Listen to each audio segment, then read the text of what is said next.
Thanks again. Recording in progress. Well, thank you again, Phil. I would like to start asking you this. We are celebrating 40 years of Pyromania, but this is the album in which you joined the band because Pete Willis left. How did you feel during the recording of Pyromania? So I'd never actually heard anything like that because it was like it was so well crafted and so well recorded. So when I got to play on it, a lot of the backing tracks had been done. They were like amazing rhythm guitars and just vocals all over the place. So Mutt Lang, our producer, said, just play solos, play lead guitar, fun. And I just had the best time ever on this record. So but I hadn't heard anything like that. It was hard rock, but it was still pop music. You could actually, sing along to it. It was actually a really interesting hybrid. Like Queen is a hybrid between, let's say, Led Zeppelin and the Beatles, but this was harder. This was like a harder edged thing. So this was a cross between Queen and AC/DC. That's how I felt it. And so it was really good. It had just a bit more of oomph. It had a bit more hard rock edge to it. So no, I loved it. I loved the process, and we had no idea it was going to be that big. We knew it was very different, and then when it came out, it just exploded. Hey, please. Pyromania was your first album with the band and became immediately in a huge success in the United States. Yeah. I would like to know, in your point of view, what is the biggest legacy of this album to the music?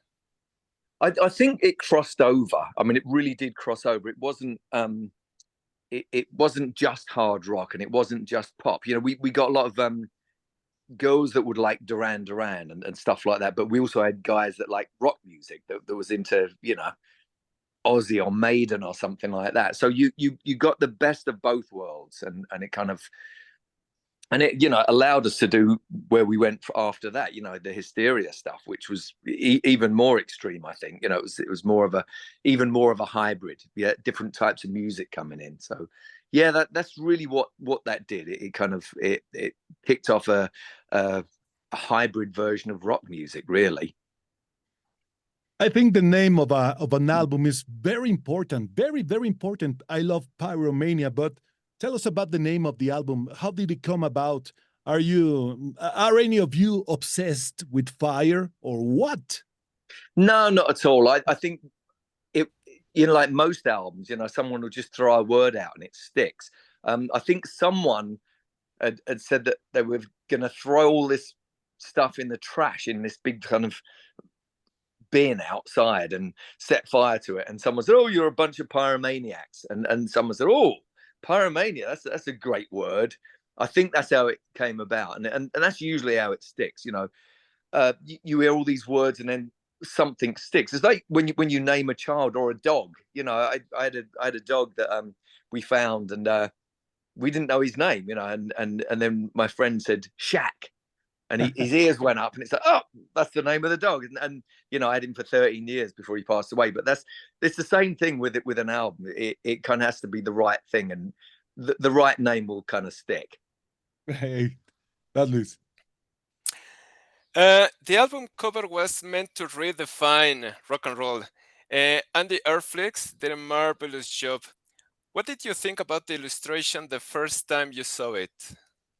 I mean, it's great. Albums, and it was a lot different back then. There was artwork, real artwork that you could see. I mean, we look at it on a phone now. So I think back then it was a lot more important, and it just summed up the feeling and the power of the band. It just kind of it summed it up. Andy Erflix was amazing. He passed away a few years ago, but he done a few of that. He done Hysteria, he done Adrenalize, I think Euphoria. So he done a bunch of our stuff, and we had a very close contact with him. He would suggest things, and it would always be right for the time.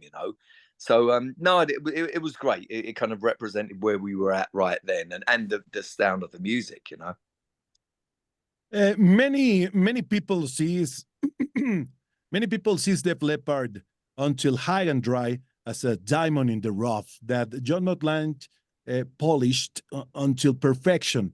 That is the general opinion, but you are part of the band. So my question is, it's really, let's say, John Motland, the sixth Leppard member, as a George Martin, kind of George Martin, Yeah. And what was it like working with him in Pyromania? So he has the vision, and we actually didn't know how to do that. I think, and I knew that the band before I joined them, and I knew what the sound was, and they were still struggling to have their own sound. It was a little bit of AC/DC, a little bit of Thin Lizzy, a little bit of that, and you could hear it in there.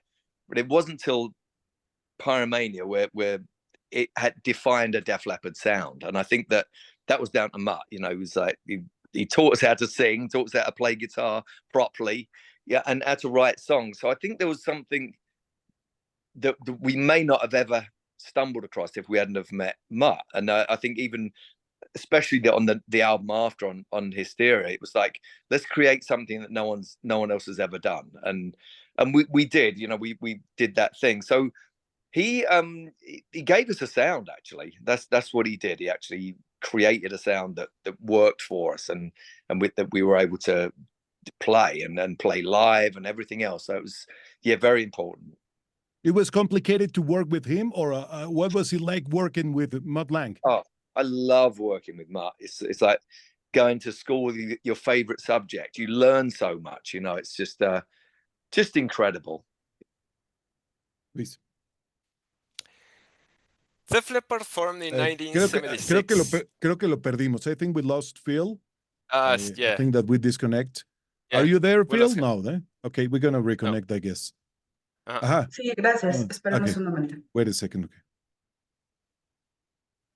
Pero bueno, acabamos la pregunta, entonces vas tú directo ahorita que retomemos con él. Sí, ahorita que regrese, sí. Okay.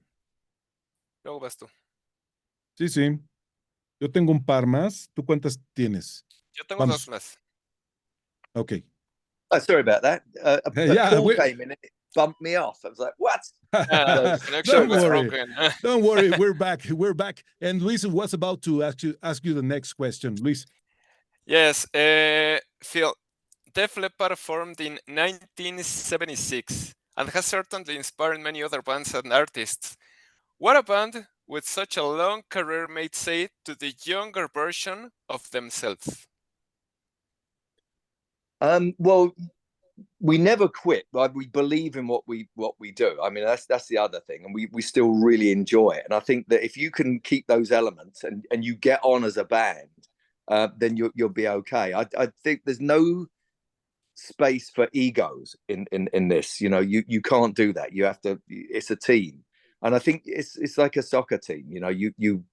You're only as good as the team is. You could have the best player in the world. You have a Messi or Mo Salah or whoever it is, but you've got to have a team, and that's really it. It's about teamwork. I mean, that's same thing with families. That's how it works or it doesn't. So you've got to be in part of a team. Yeah, definitely. Yeah. The heart of many fans is divided, Phil, because they have to choose between Pyromania and Hysteria. For many people, Pyromania and Hysteria are your best albums. If you had to choose between one of those albums, which one would you choose and why? Pyromania or Hysteria? I'd say Hysteria. I think the songs and with what we were trying to achieve, we kind of achieved it on that album. It was very different. You hear a song like Rocket and then a song like Love Bites. They're on the same album, and same Gods of War. They all work together, and they're so drastically different. And it was creatively something that was amazing. I'm so proud. I'm proud of all of it, but that one especially, it kind of crossed over and done so much. Okay, thank you. Luis? Last but not least, Gunter, Gliven, Glauten, Gloven. What does it mean? It means instead of going 1, 2, 3, 4, and so that's Mutt Lange saying that, because he was just being silly in the studio. He had all these different ones, and he just came out with counting Rick in. He was like Gunter, Gleben, Glausen, Globen, and that instead of 1, 2, 3, 4. So it's a count. Yeah. I want to ask you about this 40th. Sorry, my English, I'm a little bit lost. That's great. The new anniversary edition. I have my original 1983 copy here. It's a little bit rusty, but I want the new edition. I want to ask you, was the group involved in the creation and content of this special celebration edition, or I heard that it was Joe Elliott, the executive producer? How was the whole thing to choose and say this yes, this no, etc. So Joe took it on. So he worked really hard on this, and we just said, "Yep, do your thing." And at the end, he said, "What do you think of this? What do you think?" And it was great. So Joe did that with Steve Hammonds, who works at the label. So yeah, that Joe does that a lot with the box set thing. He's got a lot of energy for that kind of stuff, and I can't really do that stuff. So he's really, really good at it. So yeah, we just left it up to him, and he done such an amazing job. So yeah. Okay, Maiden, Luis, Maiden. I have one last question for you, Phil. Do you have any current plan to play the whole album live and to start touring and visit Latin America, especially Mexico? Well, that would be great. I mean, we're touring this year. We are going to be adding some more Pyromania songs than we usually play. We actually want to play stuff that we've never played before. So yeah, it just always comes down to whether we're invited somewhere. If someone says, "Oh, the promoter or something goes, be great if you played here and did this." So that's what we're waiting for. We'd also like to play the Drastic Symphonies stuff with a live orchestra, and that's something we really want to do. So we're waiting to be invited for that. Wherever if someone says, "Can you come to?" My dream would be to play all around the world with the local orchestra. So you'd do Mexico City, you'd play Berlin, you'd play the Sydney Opera House, with all these different places with the orchestra. So yeah, but you kind of have to be invited. So we'll see. We'll see. Bill, sorry, no, adelante, Luis. No, go ahead. Go. Finally, I want to go inside not only your brains and your memory, but your heart. Can you share with us your best memory or moment while creating Pyromania? I think when I first went into the room, and what's interesting, it was recorded in the same room that I'd recorded with Girl, my band, 3 years before. Literally, I went in there, I had the same guitar.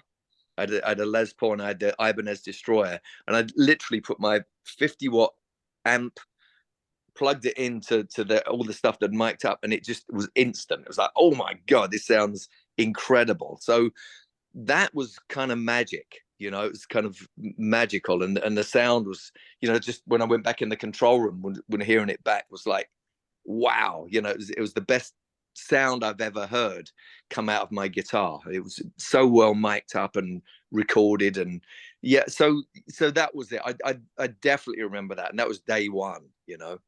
And do you remember the first time you heard one of Pyromania songs, maybe photographed on radio? Where were you?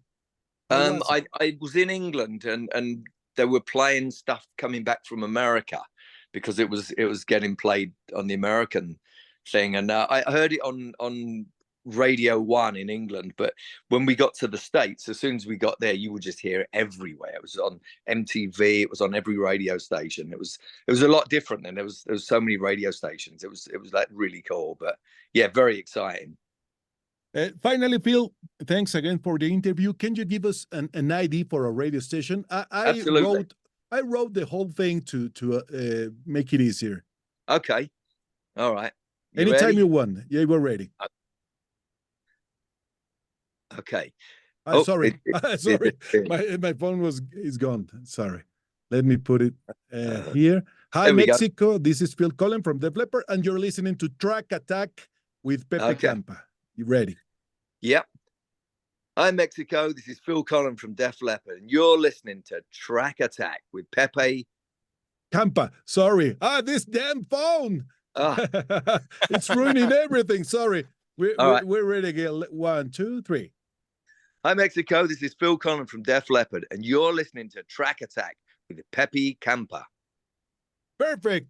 Phil, thank you very much. It's a pleasure and an honor for both of us to talk with you. So thank you very much. Cheers. Peace. Thank you. Thank you very much, Phil. Cheers. Thank you. Big hop from Mexico City. We want you here. Thank you. I love it. Love flying Mexico City. Love it.